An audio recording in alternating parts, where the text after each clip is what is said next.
Welcome everyone who is joining us. My name is Jere Keys. I use he, him, his pronouns, and I am the Development Engagement Manager for Brooklyn Community Pride Center.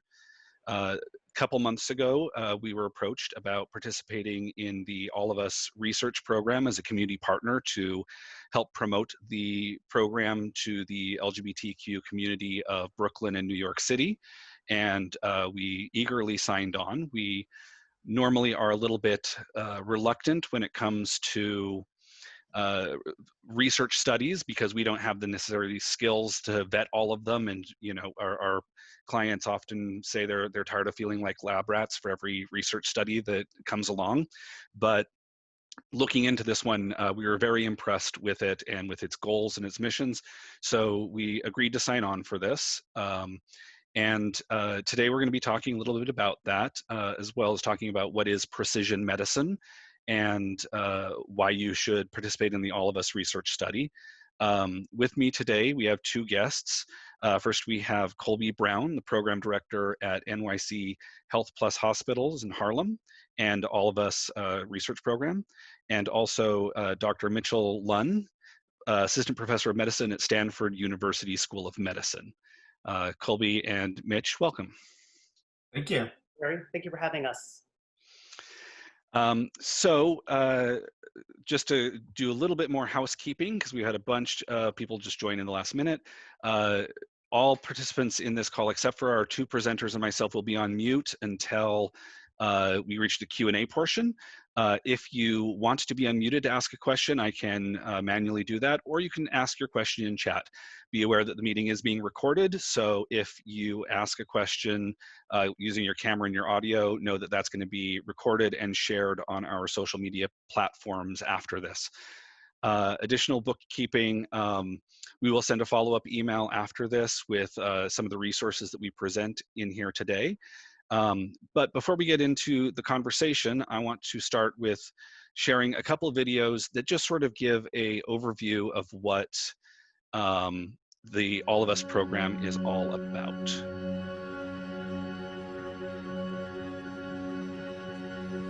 We are one nation, one people. When called upon to give from within, we come together and find that our capacity to help others is limitless. Here, we are fearless. What lies inside all of us is more than data. It's life. It's more than insight and medical research.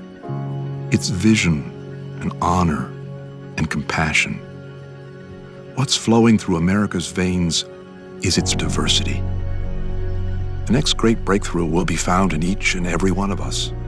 And what we find there will unlock mysteries, heal the sick, and eradicate disease. We ask for 1 million individuals to come forward and stand on this landmark in history. We ask America to do, once again, what she has always done: lead the way forward. We're one nation, one people, but all of us are different, and it's those very differences that will lead to answers for generations to come.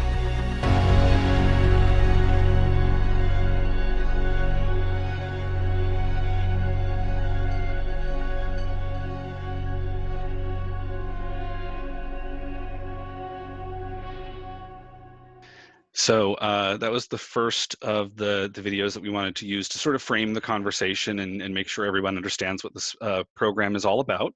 And then I'm going to share another one that's a little bit more New York City specific. Well, I think that what's unique and important about the All of Us research program is that, there are treatments and medications that don't work for everyone. And this program is really trying to find out why. They're looking into lifestyle, your environment, your genetics to get that answer. And I think that that's important.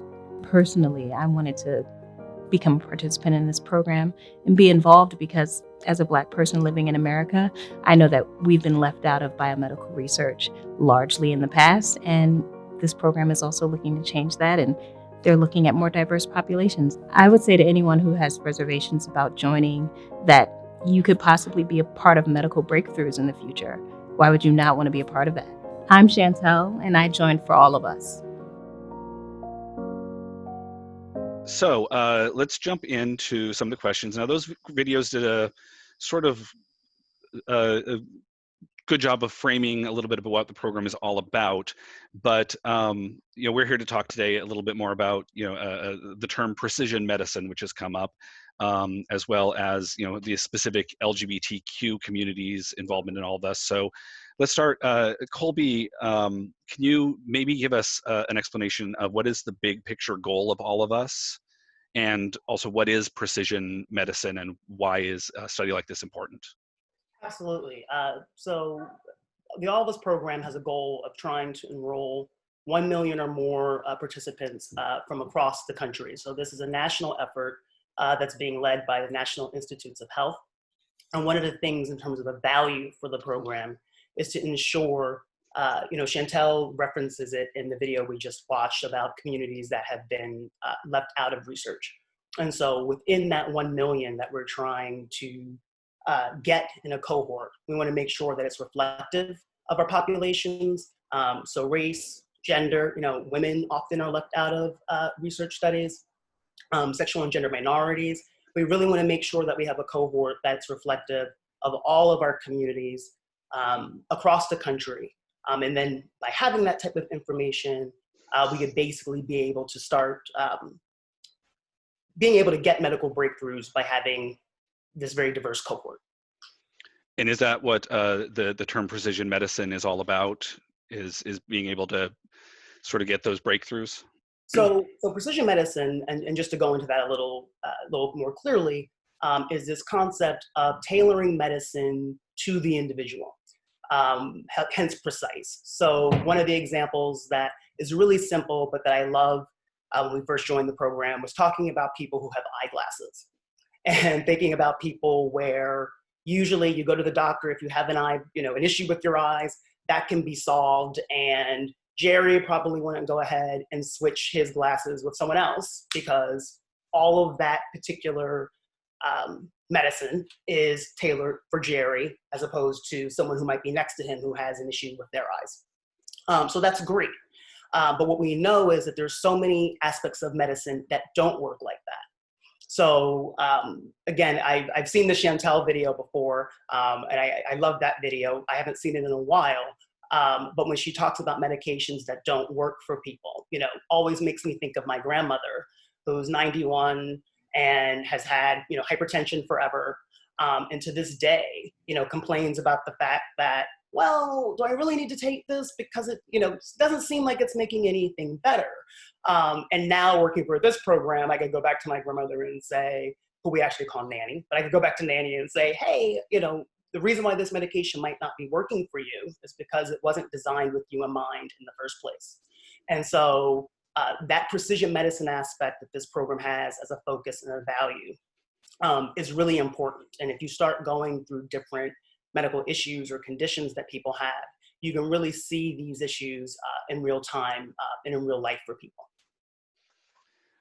That example with your grandmother is really useful in terms of talking about what the benefits of all of us are about. But for either of you, Kolbi or Mitch, can you talk a little bit more about what are the benefits of the All of Us research program and why people should be enrolling in this?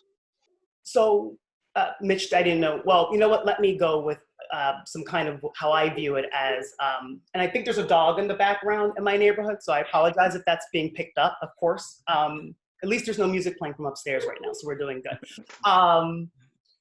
There are a range of benefits, but in my mind, I like to separate them into long-term and kind of immediate benefits. So, if someone were to choose to go ahead and enroll today, begin their enrollment process, do all of their steps. One, the program is going to compensate you, a $25 gift card for your time and your participation, and as a thank you. So that's kind of an immediate benefit, as well as you immediately get this portal, any information as the program is returning various results to you, you can begin to see that in real time. So all of that is wonderful. some more long-term things that I think are important, because this study does have a focus around genetics. Getting that information back, ancestry, some health data, information about traits, if you choose, is a benefit. But because this is research, that type of work will take them some time to get there, to get all of that accomplished.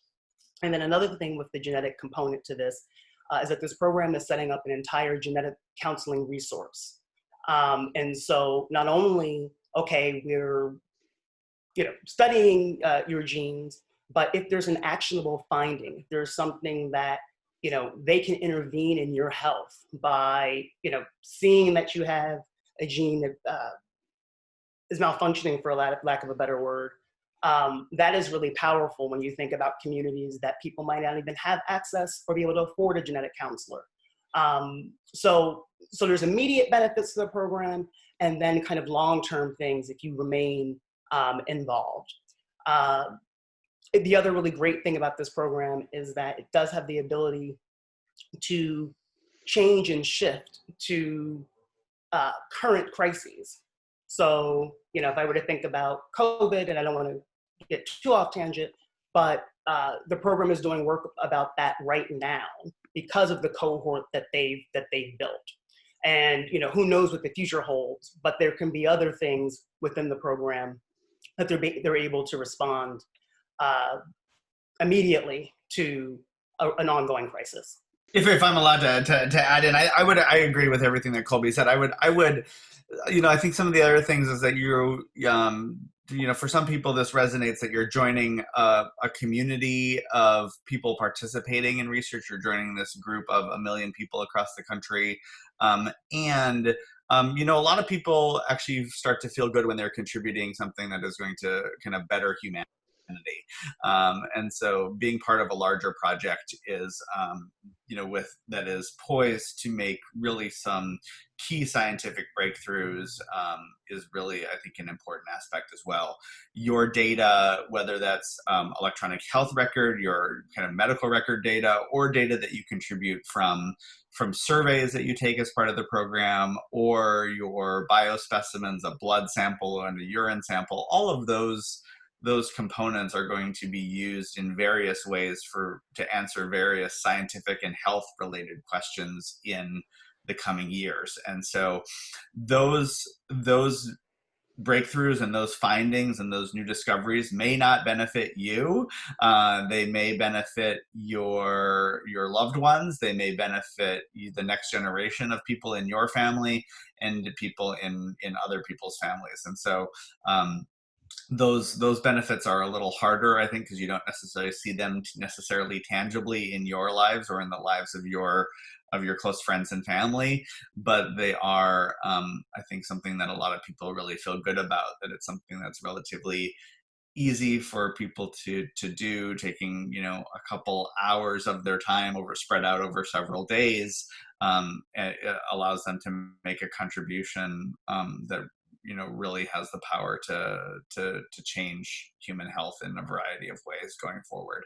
So I think that's one thing. And then I think people, I tend to have people also think about their particular communities, and so looking at discoveries that may benefit their own particular communities. And so when we think about the LGBTQ plus communities, as well as communities of folks who are racial and ethnic minorities, this program is different in that it's really started from the beginning to recognize the importance of diversity. And I kind of sometimes roll my eyes when people use the word diversity as frequently as people use it these days.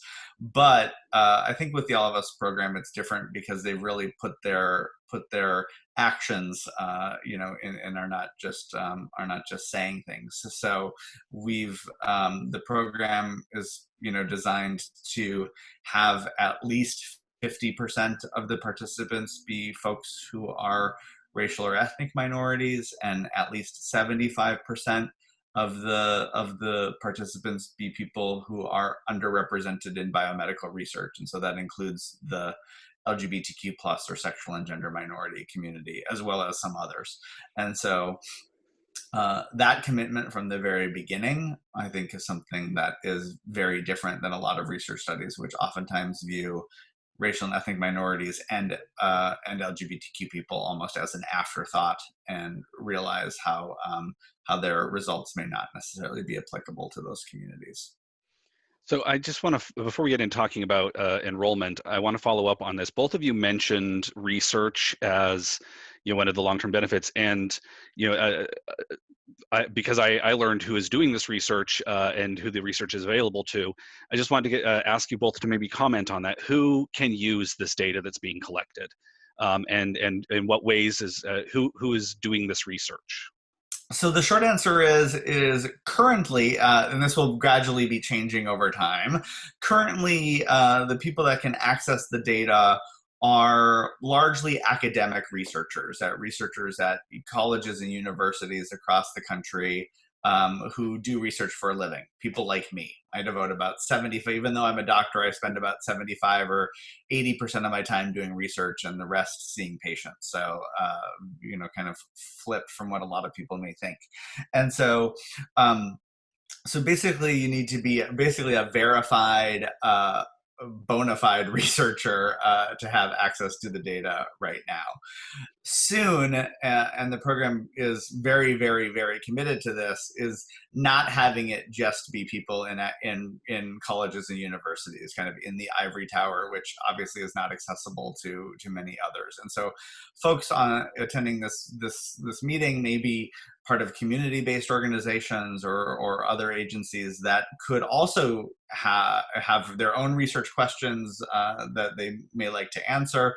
Or you may be students or trainees or other, in other phases of your career where doing research is something that you're learning how to do. And so there will be ways going forward of folks who are not at colleges and universities for also gaining access to this data. You can imagine there as nearly every community that has is a racial or ethnic minority, and the LGBT community has had some major transgression, some horrible thing happen in the medical research world.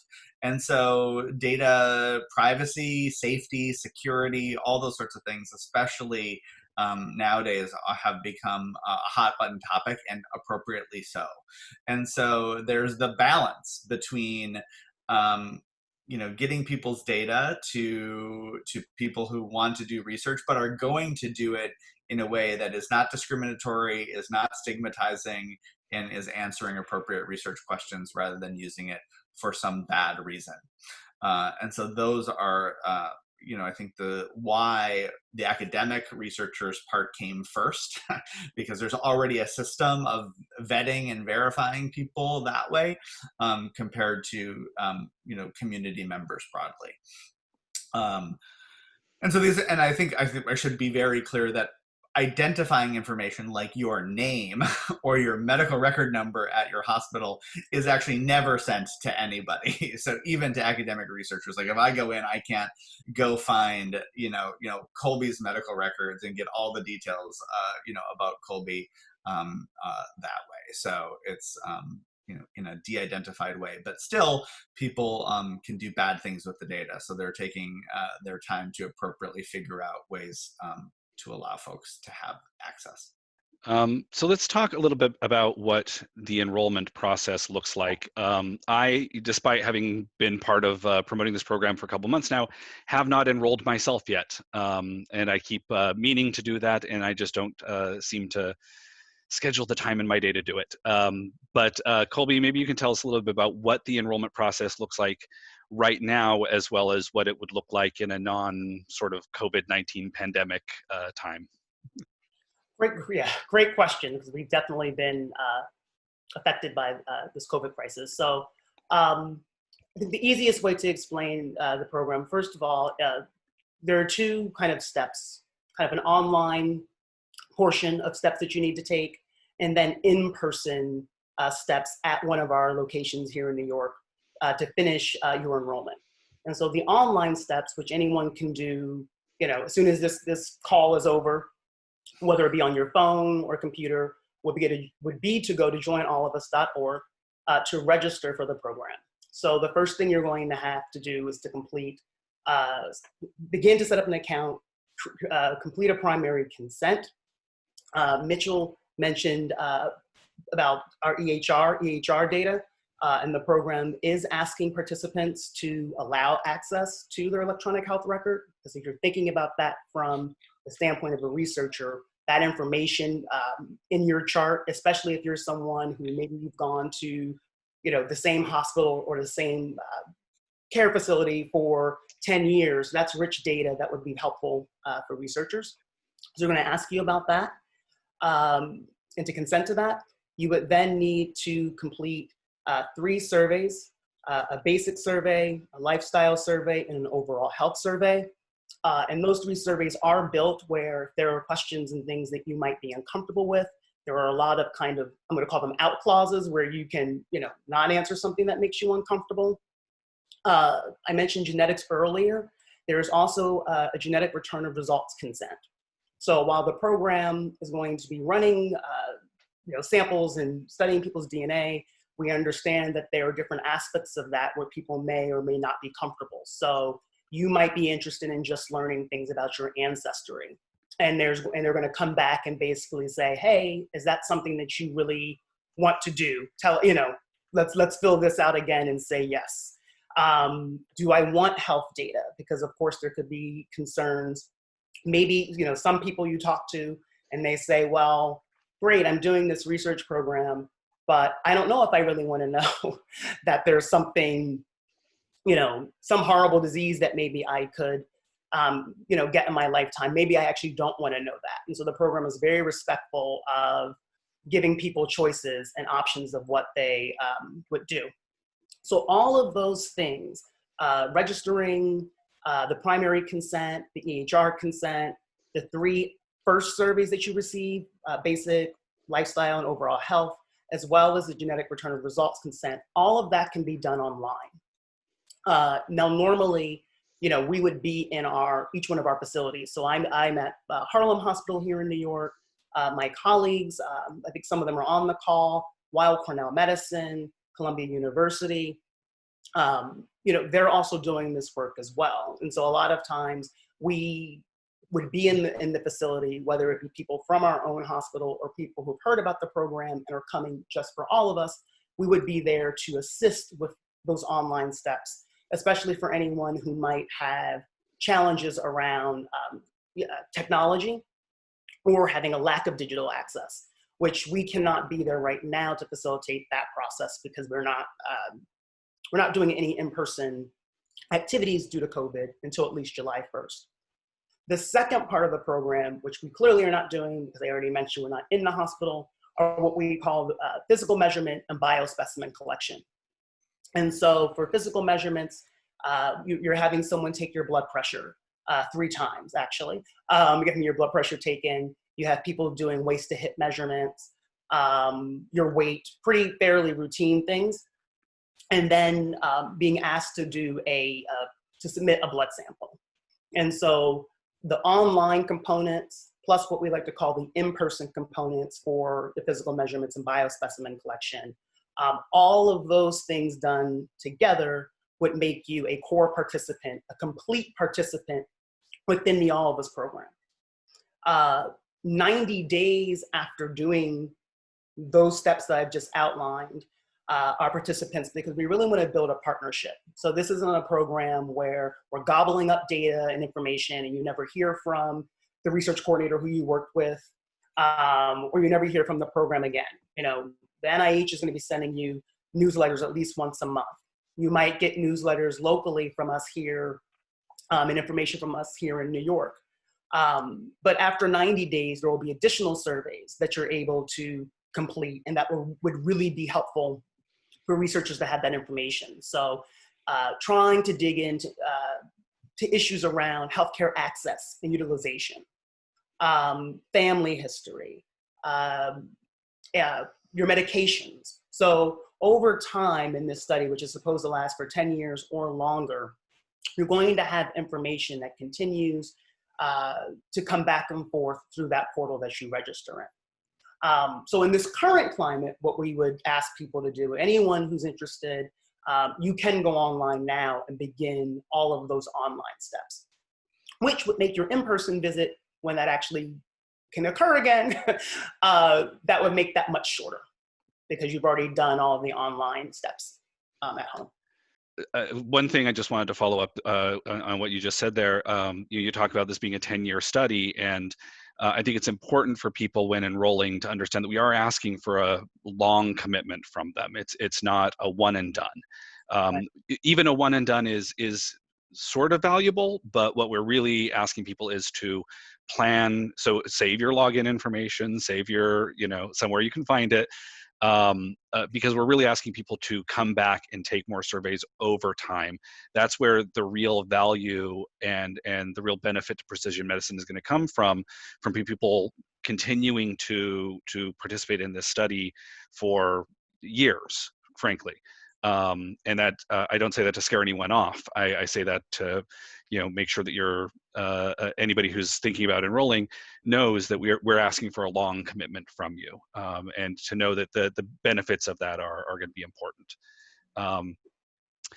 So before we leave the subject of enrollment, working at the Brooklyn Community Pride Center, I talk to folks all the time who have had negative experiences in the medical field, in trying to get healthcare, trying to access healthcare. And so I think, although the in-person portion of this is paused right now, it will start up again at some point. And for all of our New York sites, Kolbi, to the extent you feel comfortable talking about this, what should people expect about how they should be treated while participating in this? Even the best of medical facilities sometimes stumbles, but what should people expect when visiting? In Brooklyn, it's Brooklyn Methodist or any of the other enrollment sites around New York City. That's a really good question, Jere. So, the first thing that comes to my mind about that, everyone should anticipate that they're going to be treated with respect first and foremost. So people's pronouns are going to be respected. No one's, we're there to serve people who are interested in this and to make them feel at home and as comfortable as possible.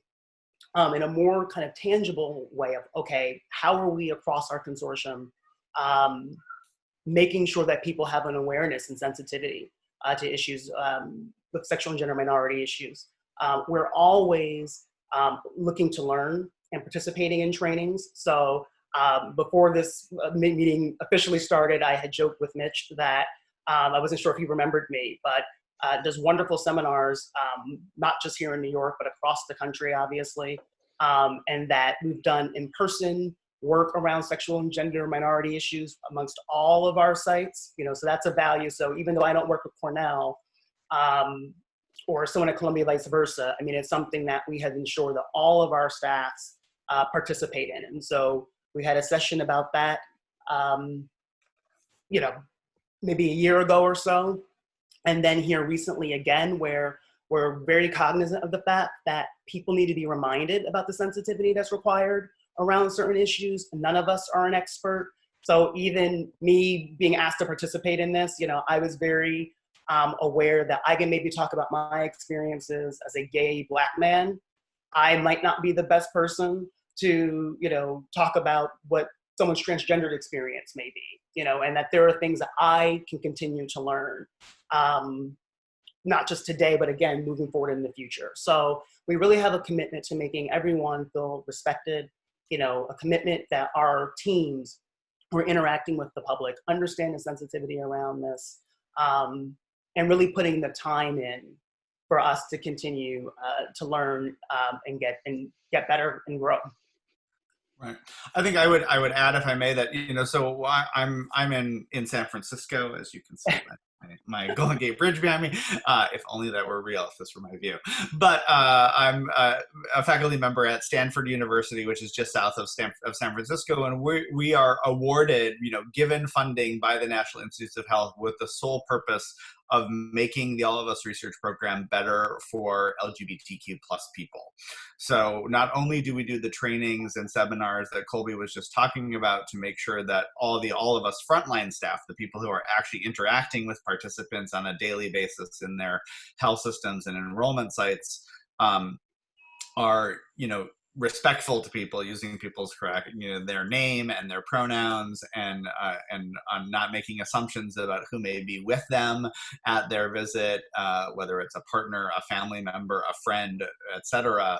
So that's one aspect that we do. The other aspect is making sure that the program kind of procedures and policies and those sorts of things are also respectful for sexual and gender minority, for LGBTQ plus people. And so, we look at surveys, we look at communication campaigns, we look at lots of things to make sure that it's not, the example that I always give is that, the picture of two white gay men holding hands in Times Square doesn't really resonate with the African-American lesbian couple who lives in rural Arkansas, or who lives in Harlem, frankly, right? They don't need to be that far away.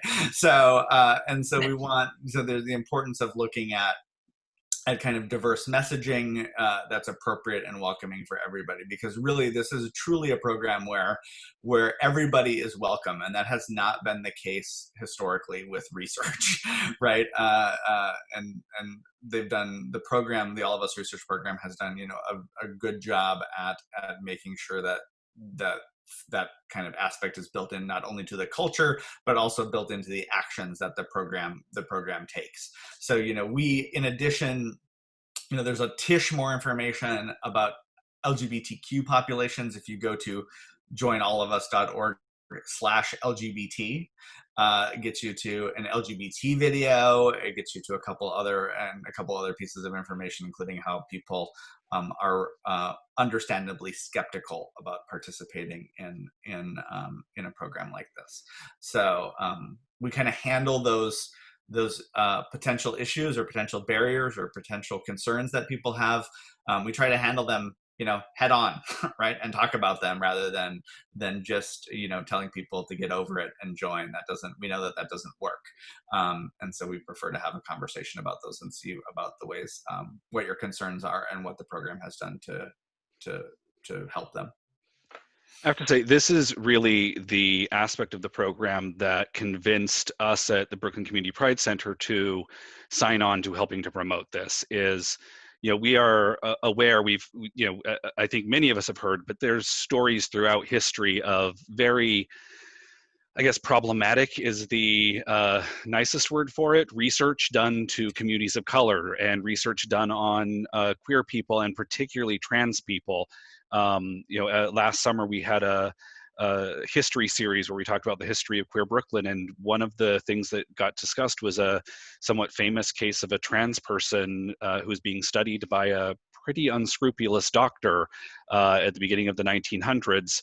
And so, medical research is full of all of these sort of, as I said, problematic's the nicest word for it, encounters with sexual and gender minorities.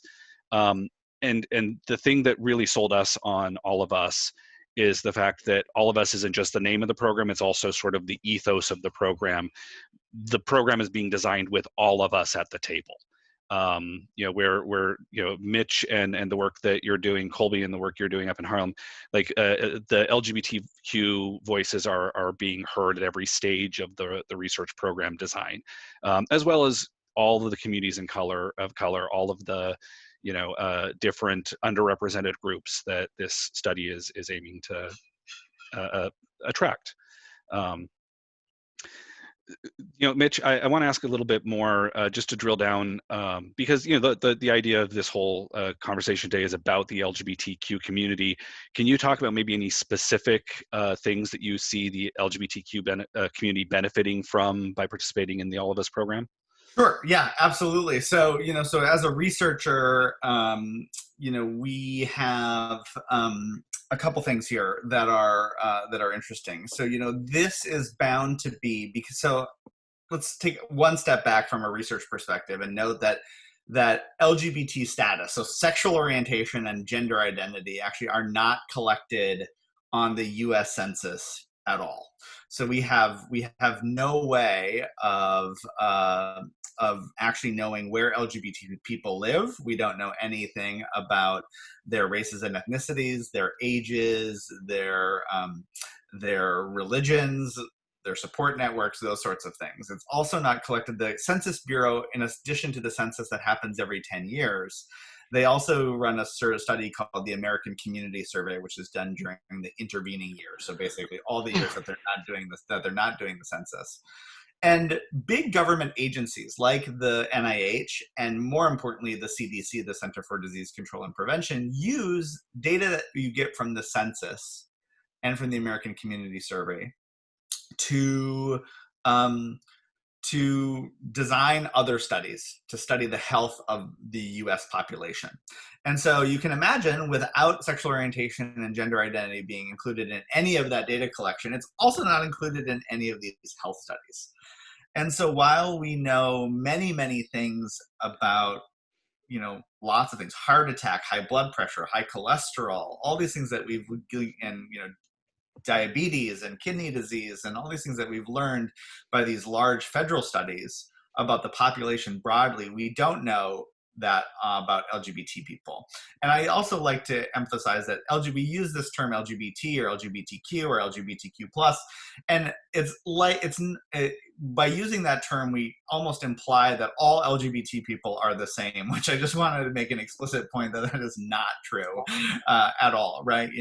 Me as a privileged, white, cisgender, gay man has a very different experience than other people in the LGBT community. And I think those are important things to note. And so because the All of Us research program asks sexual orientation and gender identity on all 1 million participants, we now have effectively the largest data set to study LGBT health that has ever been created.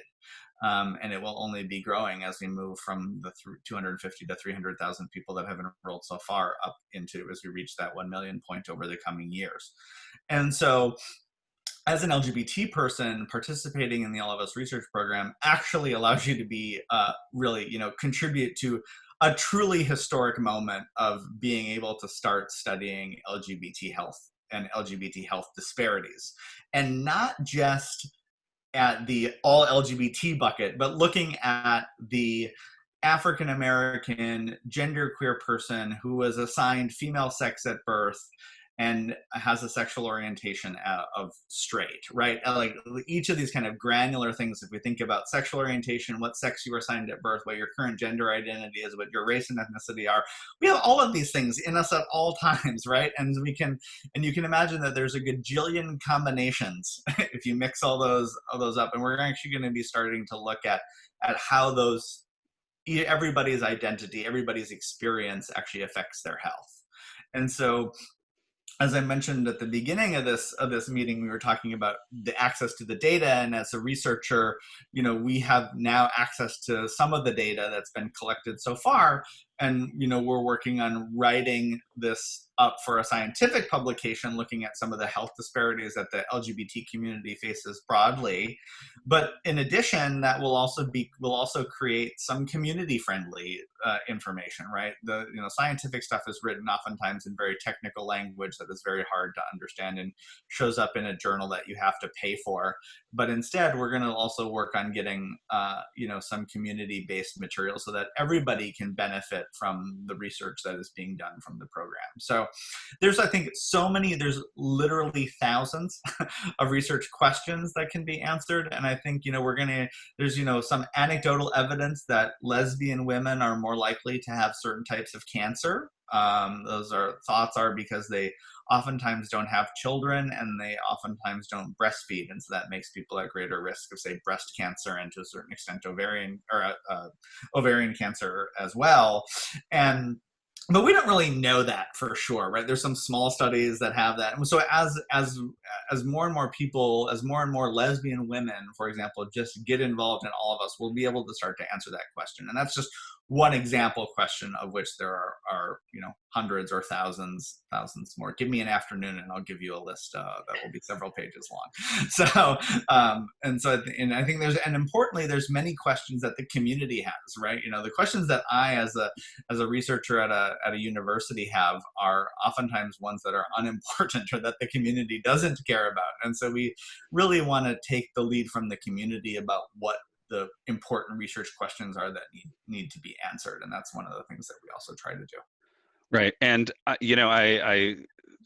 your example of, the cancer thing, that certainly is valuable for people in our community to know this is something I should be getting screened for. I should be, talking with my doctor about it. And it's also important for doctors to know that when someone comes in who is a lesbian woman in her 50s, the research is now telling us we should be doing extra screening for these cancers.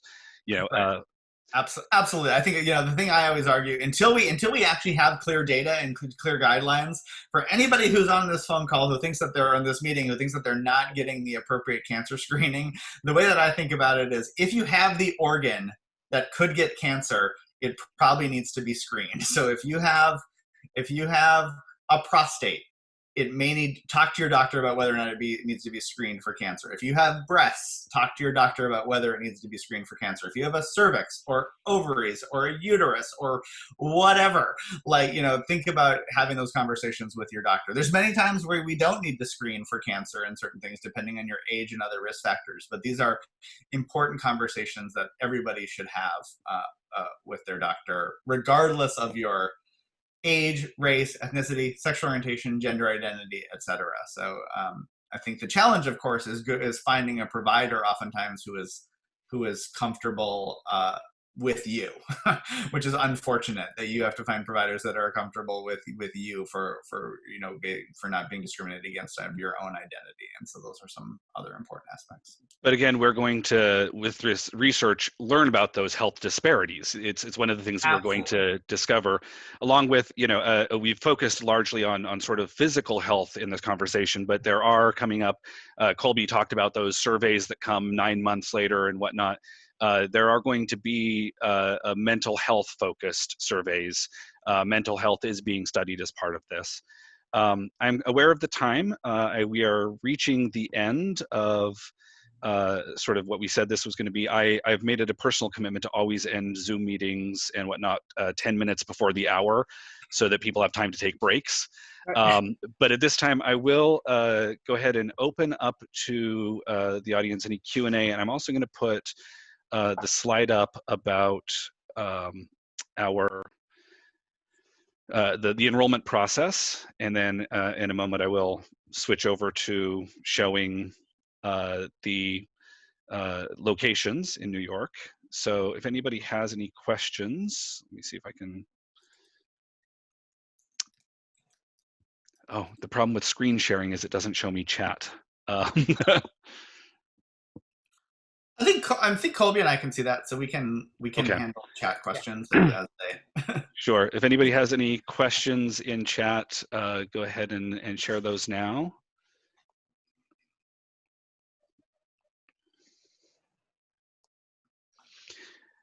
And again, these slides we will email out after the fact. And here's our list of New York City enrollment locations. Again, these are currently closed due to the, not closed, but not accepting appointments for the in-person enrollment. But they will be at some point, hopefully early next year, or maybe even by the end of this year. Kolbi? Yes, I'm sorry, can I jump in on that? Yes, absolutely. So we are closed nationally for any in-person activities through July 1st. After that, there will be some differences in terms of how the in-person activities resume based on the institutions. We're in the process of working that out kind of as we speak and getting information about that. But I do anticipate that, so my site specifically, I know that we will be allowed to do some in-person enrollment and to finish that entire kind of process, at least sometime between July and August. You know, for some of our partner sites, that might be a little more delayed for them, but I don't think it'll be all the way to the end of the year. And so I just want people to know that, you know, if you at least, you know, go to the site if you're interested. You know, that online piece is actually probably the most important step, because you can't do any physical measurements or biospecimens until that's done. So you don't really need to kind of wait for us to do that portion. You know, we're able to kind of capture data and information from anyone who, okay, look, we see someone wants to start the process. And we all have research coordinators and teams that would definitely make sure that we reach back out to make sure that those next steps are facilitated. All right, well, I'm not seeing anybody chiming in with any questions or raising their hand, so I want to thank Mitch and Kolbi for your time. Again, for all of our participants on the call, we will be emailing out those slides. I put into chat the URL for how to, the easiest of the URLs for how to join the program, get started. It's simply joinallofus.org. And that'll also come out in an email. And I appreciate everyone who's joined us. And you can look forward to hearing a lot more about this program from us at the Brooklyn Community Pride Center. And thank you for being here. And I will now let you all take your break before your 4 o'clock Zoom meetings start.